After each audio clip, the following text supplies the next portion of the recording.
Hey guys, it's Tom Box. Welcome to MST.TV's very first full set analysis in 2020 for Ignition Assault, being the first set of the year.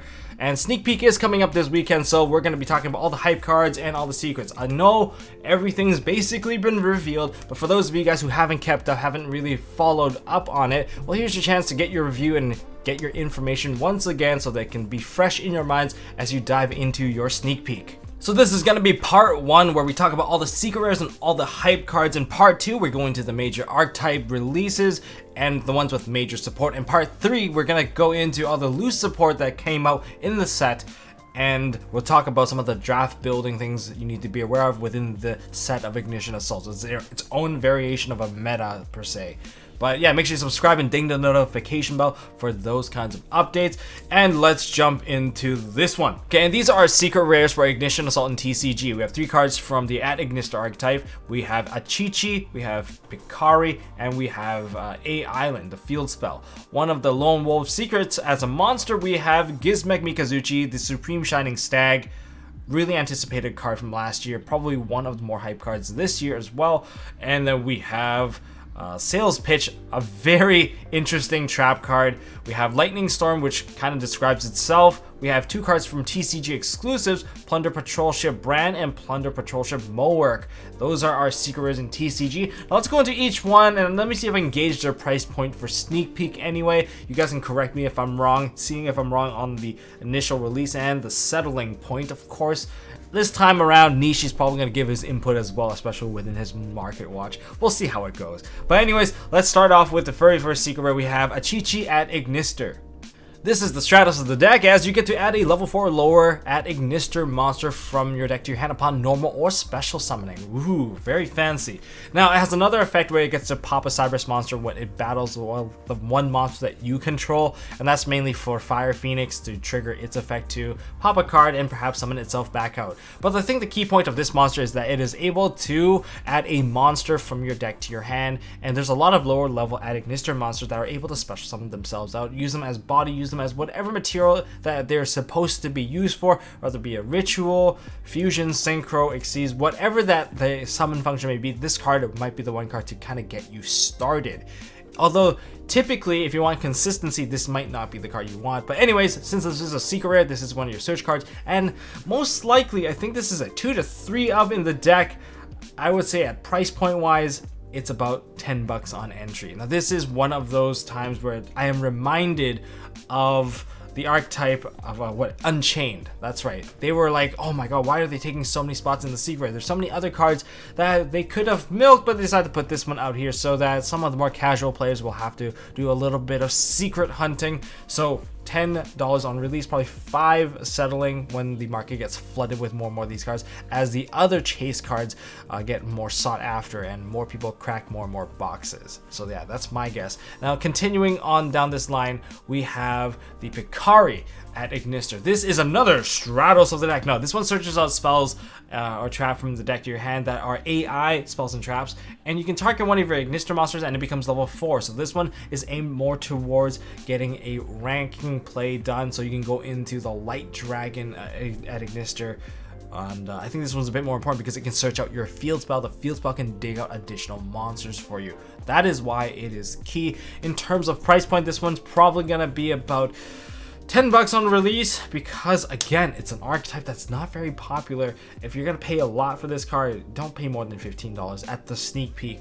Remember, the earlier you get it, the more time you get to play with it. That's the only reason why you can validate a higher price. But later on, when it gets flooded in the market, when everyone wants to chase the other cards, yeah, it's going to tank a bit, but this one probably might tank a little lower because it is one of the more sought after cards, I'd say, for the archetype. So maybe about $7, 5 to 7 for the settling point for Pikari. So Ignister A Island is the field spell that is crucial to the deck because it gives you additional special summons along the way. And this card, the very first effect, is not once per turn, but it does carry a condition where you're not allowed to have any monsters in your main monster zone. So very much like a Sky Striker card almost. Now if you control no monster in your main monster zone, you can special summon one level 4 or lower Ignister monster from your hand. And also for the rest of the turn, you cannot special summon monsters with that same original attribute by the effect of Ignister Island. So that line basically proves that, hey, this card is not once per turn, so as long as the condition's not met, but you can only summon out each attribute once basically, and you cannot special summon monsters except Cyber plus monsters for the rest of the turn. So that's the limitation. Once you use it, you're playing a pure Cyber's deck. That means you can just keep spamming out stuff from your hand as long as you're putting them into the extra monster zone to let you continue playing. And the only part that is once per turn is if this card is in your graveyard, you can banish one Ignister monster from your hand, set this card to your field, and you can only use this effect once per turn. So that's the only thing. When you recover the card, that's the once per turn effect. So very, very interesting wording. And most of these cards with Picari and Achichi, you do replenish additional cards back to your hand as you push forward with them. So that being said, it just lets you continually play. All right. So in terms of price point, this one might be a bit pricier as it is a little bit also essential to the deck. I would say it's priced at, compared to the other two anyways, it's going to be priced at maybe $12, $10, $15 max, and probably settling around 10. I just really don't see this archetype taking off in TCG. So many archetypes are so powerful even to this day. Again, I might have already mentioned it already, but it's just that all the older archetypes are so strong that it completely overshadows whatever new stuff that they're trying to introduce, especially one with such limitation. Like maybe in the set after, when we finally get the true support to Ignister, maybe we'll see this one take flight. But for now, probably not gonna go over the $20 mark at any time soon. And if you're paying that much, I feel like I hope you're really enthusiastic about this archetype. That's all I can really say. But yeah, that's my guess on the price point. Am I right? Am I wrong? Well, maybe it might be lower. Who knows? Let's go to the next card. Next we have Gizmek Mikazuchi, the Supreme Shining Stag. This particular monster was one of the most anticipated card of 2019 going in, but then they released Master Rule 2020 and then it put an expiry date on this card. It's gonna be very good at its prime before April 1st, and then after that it's gonna lose a bit of popularity as people won't depend on the extra monster zone as much, but it's still a very powerful card. Being a 2750 beat stick is stronger than your average Trishula. I can say that free summoning out this card is pretty easy. If a monster is in the extra monster zone, you can special summon out this card from your hand. So it doesn't say which monster, it doesn't say who owns the monster, so you can put something there and you can still summon out this card. You can pair this card with World Legacy Monstrosity and still output some pretty threatening monsters like True King of All Calamities and just completely locking your opponent out. It's a free summon, and on top of that you get to equip one of the monsters in the extra monster zone. It does target, so if you create a non-targetable monster, then you still have a bit of a saving grace here, but if it does destroy a monster by battle, it will summon out the monster it is equipped with. So if it takes a Dingirzu per se, you get to summon out a Dingirzu and send a card away, and that's pretty good. I didn't expect that to rhyme, but it did anyway. We're just gonna own up to it. So what do I think about this card right now in terms of its price point for the next 3 to 4 months? I would say 3 to 4 months. It is going to be an amazing card. I know the ban list just came out and a lot of decks that use the extra monster zone definitely took a big hit, but that doesn't mean that decks aren't going to use the extra monster zone for the next couple of weeks, or for the next couple of months rather. It's just people are still going to use it. This card is still going to be good. It's still going to be good for board breaking, and it is, because it is one of the most anticipated cards and one of the most free cards people can use going second and even going first, you can still use it. And for people playing generators, probably would play this as well. I can say this particular card is going to start off at the $40-ish mark just because of the announcement. Otherwise it would have been much higher, and then perhaps it could go up or down depending if it tops YCSs or not. But if it settles, it's probably gonna settle around 50-ish and then drop after the Master Rule comes around, and then if it picks up again, it'll go back up. But that's what's my price point. Do you agree with me, Nishi? I don't know, maybe you can argue the point, but that's my guess right now. 40 to 50 is the price range for this card. And sales pitch is the Trap Secret, probably one of the top 3 cards anticipated in this set. Okay, this one is kind of funny. Just looking at the card picture, we got our Goblin Man. He probably got kicked out for trying to vend at a YCS while not being a vendor, or that, or he's really smelly because he's been really down on his luck lately, trying to pawn off his pot of desires there. Looking into the card text, if your opponent adds a card from their deck to the hand by a card effect, except by drawing them, reveal one card from your deck and add it to your hand, but you cannot activate cards cards or the effects of cards with that name for the rest of the turn. And you can only activate one copy of Sales Pitch. Okay. This card is amazing because it's a search all, which makes it so that even if it's not very good right now, it can be really good. I think this card is amazing for decks that run Super Poly. You can add Super Poly to your hand, and probably one of the best targets would be Super Poly. But for anyone that is like a very smart player, you have a deck that is a bit more grindy, a slower deck, then you can set this card and prepare, or use Trap Trick and prepare this card so that you can activate it and add a very essential card. You can perhaps add cards like Pot of Extravagance so that you can draw additional cards. You can maybe add cards like, I don't know, Pot of Desires, all the pot cards, all the poly cards. Anything can be really used here. And if you already use your copy of Ash Blossom Joy Spring, but you know your opponent has another search card coming up that summons from the deck, you can just activate your first Ash to stop the first play, and then you can activate this card, since it says for the rest of the turn you can't use cards with the same name. So there's your loophole right there. And in terms of price point, guys, this card is probably going to be, I would say, $30. It's going to fluctuate between 30, 20, and 40 depending on the format. If the format has a lot of decks that play stuff straight from the deck, this card is not going to be as useful. Let's just face the facts here. But it'll be 20. But then if you get a lot of decks that do search cards straight from the deck and add it to the hand, then yeah, this card will go back up. But seeing that a lot of decks right now, like Orcust doesn't need to search, it just sends stuff to the graveyard. This card does not include sending stuff to the graveyard, so it's only limited to adding cards, which is okay at best. But that also limits it so that future formats, if people do add cards, this card will become good again. So it's one of the cards that if you have it, probably hold on to it. You don't really need to sell it off unless you're really worried about reprints in the future.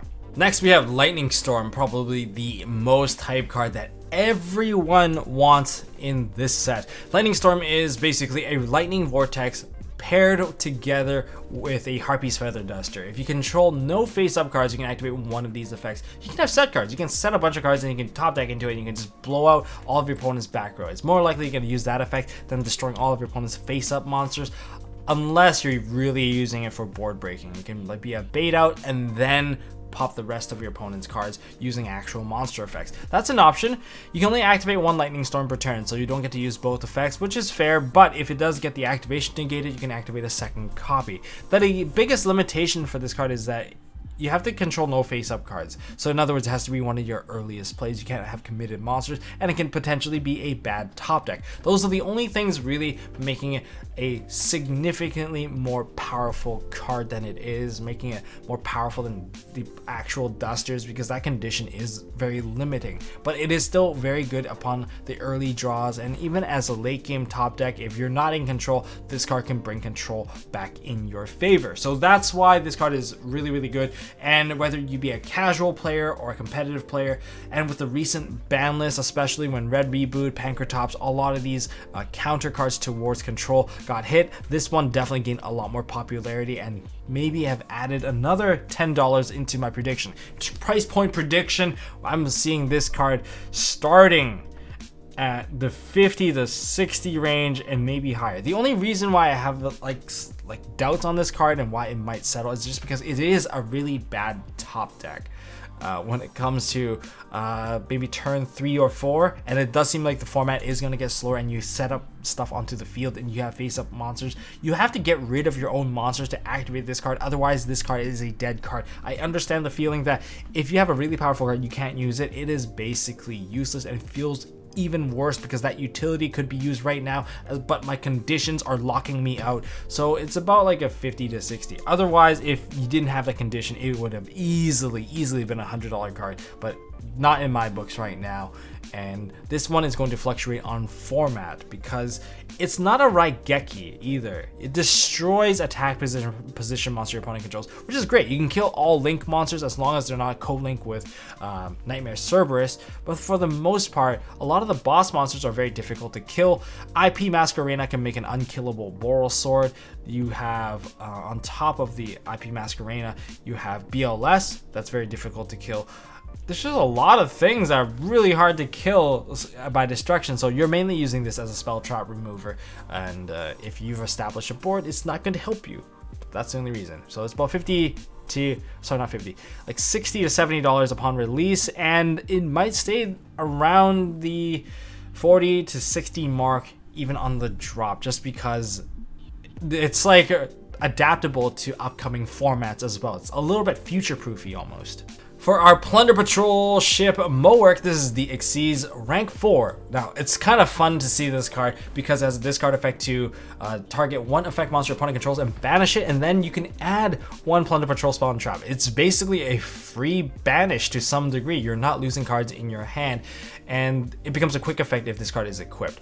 Keep it note that if you want to use the other effect of Plunder Patrol, you have to Xyz summon to get the material. It's very similar to a Dingirzu. As long as you have material, you can detach it to protect all your Plunder Patrol cards from being destroyed. A little bit more centered towards Plunder Patrol, but hey, it's a little bit more fair in that sense. Now, looking at this card, it's very weird. Like, how do you actually get both effects? How do you get the Xyz plus how do you get the equip? Because the equip usually comes from the monster effect activating and then equipping from the back. Well, some of these monsters like Red Beer, if it's discarded, seeing that this card has a discarding based effect anyway, if it's discarded, it can equip onto the monsters. That's how you can kind of get both of them. This card is very impressive, and it doesn't really give yourself a minus, and it just secures yourself. So I would say this card is worth about $30 upon release, depending if the archetype is good. If the archetype is bad, it's going to sink probably to like the 15-ish range, but overall I think this is one of the more sought after secret rares compared to, say, like the Ad Ignister. So I would say this one is around the 30-ish mark, and it is a monster you might want to end with. It's 25 defense, 1000 attack, so this is one of your more defensive ones. It will get better as Master Rule 5 kind of takes place, so then you can actually have most of these monsters on the field without worrying about link arrows. So this one's a very powerful one, and yeah, I think there's a good potential for this one. So 35-ish for this one, maybe settling on 20 if it doesn't do good, and staying around 35 if it's really good. And as for Plunder Patrol Ship Brand, this one deals with spells and traps, and if it's equipped with a card, well, that's great, because you get to target spells and trap your opponent controls and banish them, giving you a timing to deal with Mystic Mine. Yeah, as long as it's a quick effect. If it's not a quick effect, then yeah, Mystic Mine is still going to kill you because you can't activate your effects anymore. Cool. And it doesn't really have any other effects aside from boosting all your other Fiend monsters rather by 500. Note that all the Plunder Patrol monsters, they are Fiend. I know they're ships and whatnot, they're pirates, but look at them. They're all little goblins, and they're goblins in their own right, so they're basically Fiends. I don't think there's any other thing with this card aside from boosting attack, which is why I think this one's actually worth a little less. It doesn't protect your cards, it doesn't help you fetch and gain advantage, so just attack boosting is a very aggressive card. Then I would say this one's about like 20-ish upon release, and if it's good, it'll stay around 20. If it's bad, it's gonna tank to around 10. Still a cute card though. Looking at it, it's a cute little card. The artwork is very nice, kind of One Piece-esque almost. That's it for the lot of the secret rares. Looking into some of the more hyped, wanted, and perhaps anticipated, we look into 7 cards I picked out here from the set. Very interesting stuff. I think some of these cards, they really boost up the archetype that they're supposed to support, and there's even some of them that are a bit more generic. Let's start off with the Abominable Unchained Soul. That word is gonna be a mouthful for me, and this card is amazing. It's a 3k beat stick. It's an additional boss monster for Unchained players to have access to. But even as a generic card, if this card's in your hand, if you're gonna be playing like the sneak draft or whatever, this is one of those cards that you definitely hope you can pull. I believe it's a super rare. Is it super rare? Super rare, ultra rare, one of the lower rarities. And if a card you control is destroyed by battle card effect, you can special summon out this card from your hand. Very easy trigger to summon out. 3000 attack, and upon summoning, it destroys a card on the field. So it's gonna be a much more aggressive format when it comes to the draft sneak for these cards anyway. And during the end phase, if this card is in the graveyard because it was destroyed there instead of this turn, you can special summon out this card and place it on the bottom of the deck when it leaves the field. So it even cycles itself out. I believe the twins are able to summon this card out from the deck. So you have that option. And upon special summoning, you get to pop a card. So you just use it for free popping to some level at the very least. Or if it's in your hand, your opponent summons out the twins and crash it. That's also an option, I guess. Is that an option? Yeah, it should be an option. Correct me if I'm wrong in the comments section. And that's why this card is really good, because the deck doesn't have to rely on the extra deck as much anymore. So that's why it's a good bonus. Next, we have the draw card for level 9. I don't think I need to explain too much about this. Level 7, Sacred Sword of 7 stars. Level 8, we have Trade-in, of course. And finally, we have Kujikiri Curse for level 9. And send a level 9 monster from your hand or face him on the field to the graveyard, draw 2 cards. It has to send, so that's the limitation. You're not drawing.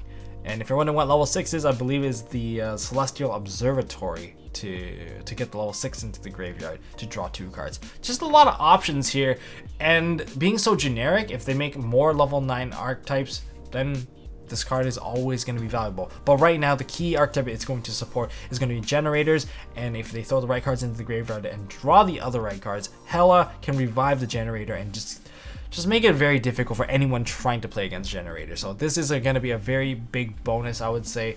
I'm not even sure if the new variant from Eternity Code is even running this card, because the deck is just so consistent, but it'd be nice to see what they come up with. Next, we have Time Thief Perpetua, one of the best support cards for Time Thieves for sure, because of its effect to revive Time Thief monsters from the graveyard during the standby phase by detaching material. It can revive stuff like Time Thief Winder, which adds additional Time Thief cards back to your hand. So I think that one was pretty major, and it can also revive dead Time Thief Redoers.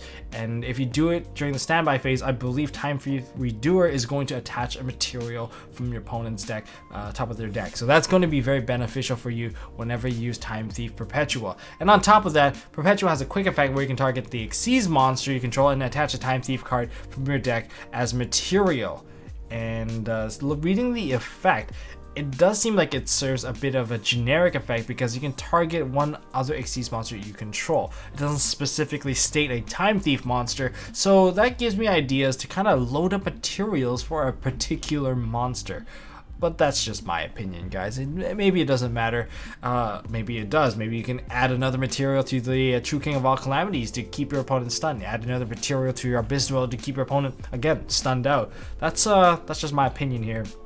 But then you'd have to be playing Time Thieves. And Time Thieves also have counter traps, so it can attach counter traps as trap cards to the Time Thief Redoer to get the best effect, which is to spin one of your opponent's monsters back into the top of the deck. So that's actually pretty powerful. So that's Perpetua, adding a lot of value to Time Thieves.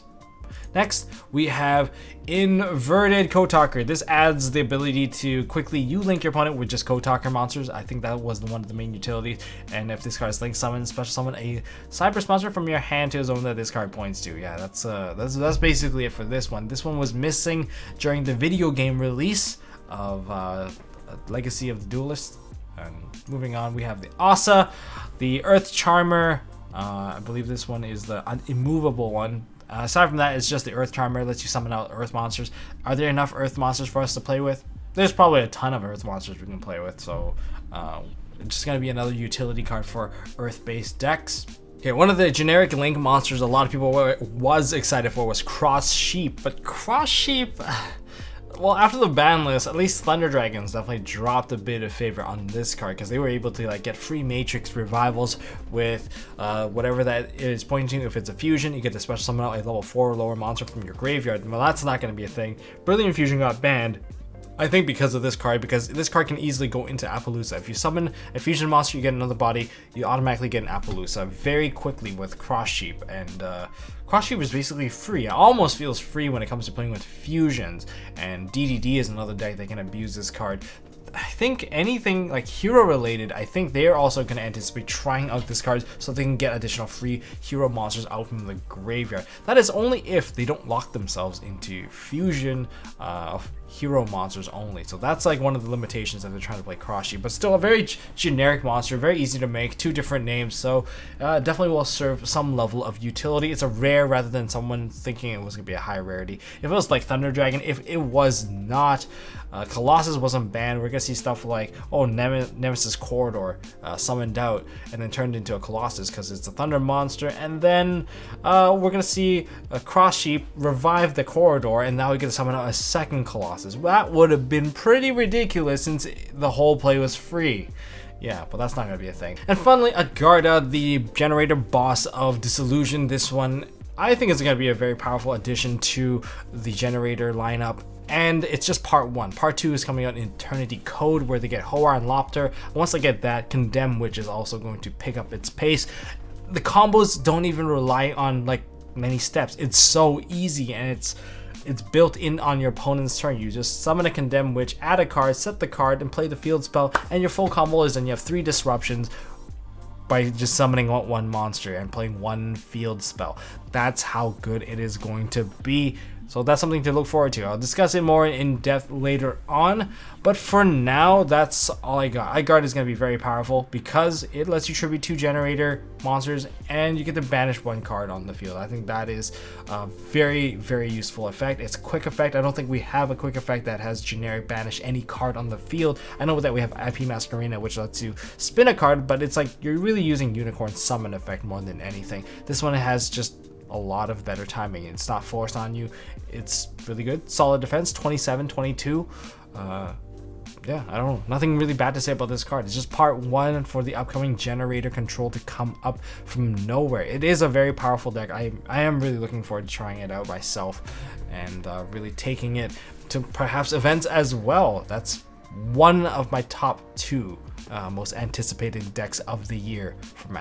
Anyways, that's all I got for this video, guys. If you guys enjoyed this video for all the hype talk, I know I didn't go into price points for this particular part because most of these cards, let's be honest, it's really easy to actually trade for these cards, and you don't really have to make a solid purchase for them. So anyways, if you guys enjoyed this video, hit that thumbs up. If you guys want to see more stuff from MST.TV, like parts 2 and 3 of the full set analysis, part 2 coming for the large archetypes, and part 3 coming with the loose archetypes, and how to play the draft build of Ignition Assault sneak peek. Well, subscribe for that, and without further ado, I'll see you guys to the next one.